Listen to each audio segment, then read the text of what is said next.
I'm not going to mess around here, a lot of people died in the X-Files. Some were shot, some were stabbed, some were mysteriously erased from existence. This guy was violently clawed to death by an alien. The sky was the limit, ironically.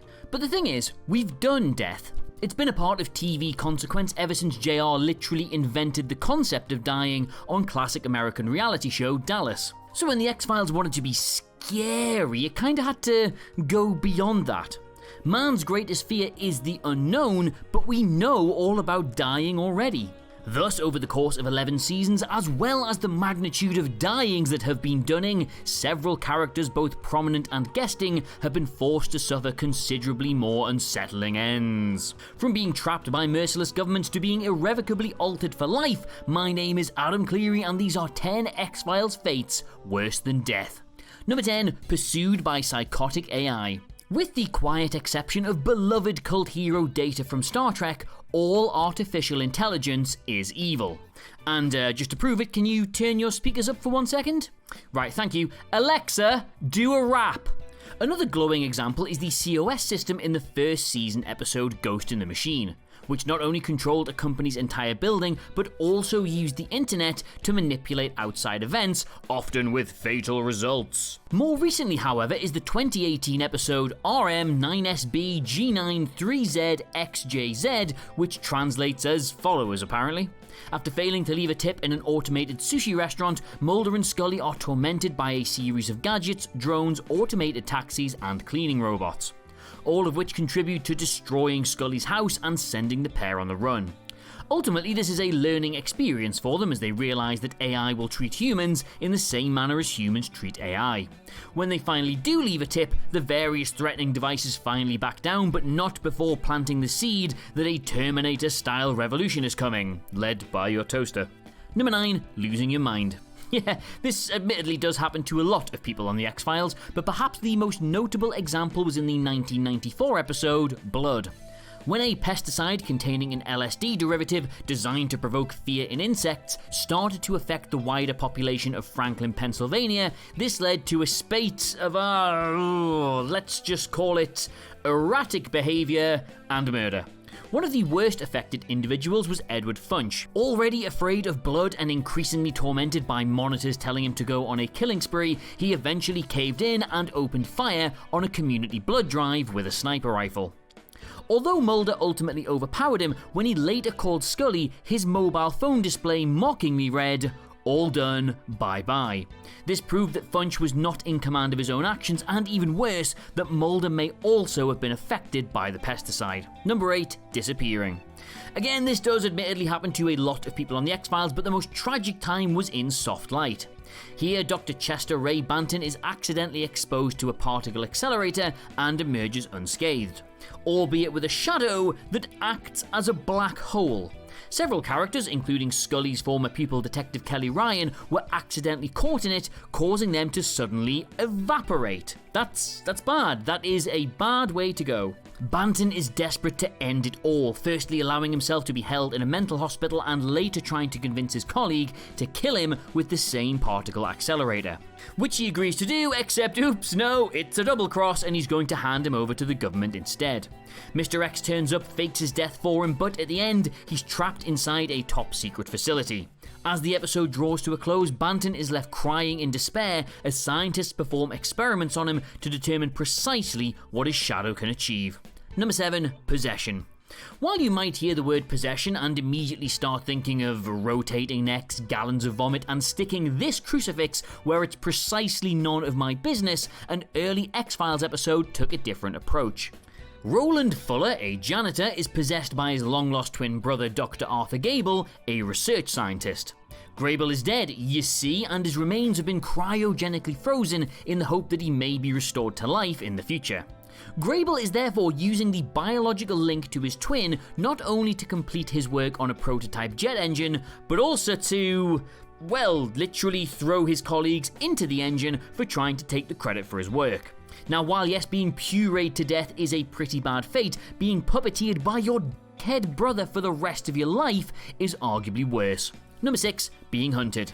Yes, here we are, Detour, the episode that traumatized 10-year-old me so badly that I was banned from watching the show anymore because, and I quote, "If you can't handle the scary TV, you're too old to be crying about it."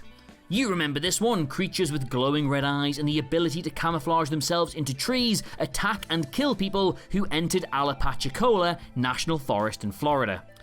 Oh, but that's not all though, because even if you somehow manage to escape them, they somehow manage to show up in your home. Mulder ultimately realised that the seemingly invisible creatures perceived an invasion of their territory as an open invitation for them to pursue the invader wherever or whenever she went. Saving Scully right as one was literally under her bed. Nope, sorry, still gets me. Mom! Number 5, a time loop. This is Pam, and in the 6th season episode Monday, she is the only person who actually knows what is happening. The episode revolves around a bank robbery that Mulder and Scully are trying to prevent that, unfortunately, is stuck in a time loop. Even though the events vary slightly each time they reset and Pam is determined to break the loop, it is apparently impossible to prevent her boyfriend here from destroying the entire bank and everyone in it. Over time, Mulder is gradually able to remember that all of this has happened before. He gets Scully to bring Pam into the bank in an effort to convince Bernard to simply walk away. He's having none of that though, tries to shoot Mulder again, and Pam dives in front of the bullet, dying but breaking the loop in the process. If she hadn't, she would have been stuck in that day for eternity, which, as a Monday, would suck. Number 4, turned into a super soldier. Billy Miles here is supposedly under alien control. After a car accident, he was left in a waking coma and therefore not immediately suspected of abducting and murdering his classmates, which was admittedly quite fortunate. 8 years later, Billy contacted Mulder and Scully concerning disappearances in his hometown, leading to his eventual abduction along with Mulder himself. He was returned 1 year later in a severe state of decomposition, but alive, awakening in a hospital and shedding his rotting flesh, revealing himself to be fit and healthy underneath.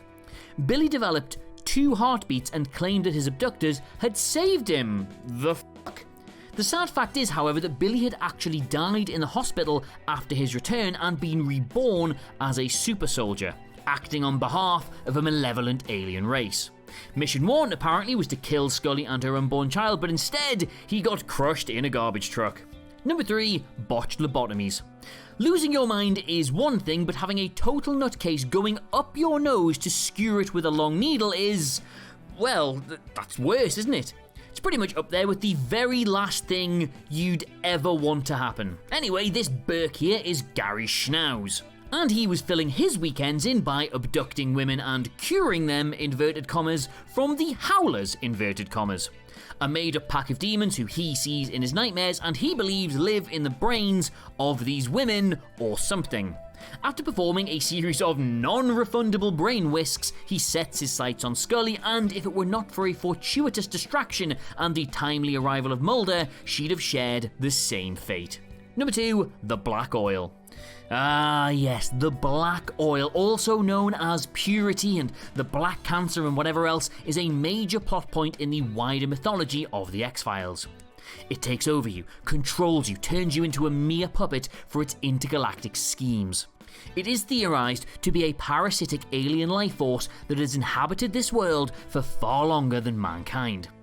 Once it is done with its hosts, the black oil would then slowly and painfully drain out of them, and even Mulder and Scully have had the stuff, only to be cured by a vaccine secretly developed by the Russians. The black oil has got to be one of the most unpleasant fates in the entire history of the show. Only a select few have survived it, and those who did were changed forever. Even more grisly, of course, was its development over time into something scarily similar to the ominous-looking eggs in Ridley Scott's Alien. Now that is a fate worse than death, even if, well, that is also what happens. Number 1, Scully's ordeal.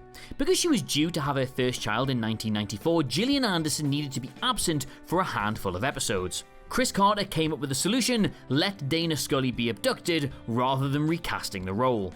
This decision led to a key turning point in Scully's character arc. From there, she has been on a shocking journey, having been cruelly experimented on, discovering a microchip implanted in her neck, learning of her infertility caused by the experiments conducted on her, being on the cusp of discovering why she was abducted several times, enduring her sister's murder, battling cancer, protecting Mulder on numerous occasions, losing her mother, and miraculously becoming pregnant both with William and later with another child.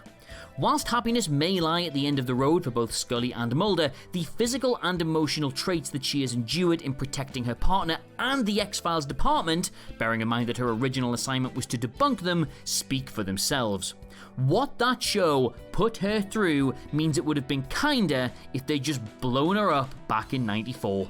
So there you have it, those are 10 X-Files fates worse than death, read to you by a man who would personally have included reboots in this list, but it just felt like a bit of a downer. Let us know what you made of it all in the comments below, and of course don't forget to like, share and subscribe. In the meantime though, thank you so much for watching. I have of course been Adam Cleary, and much like the truth itself, I am out there. Goodbye.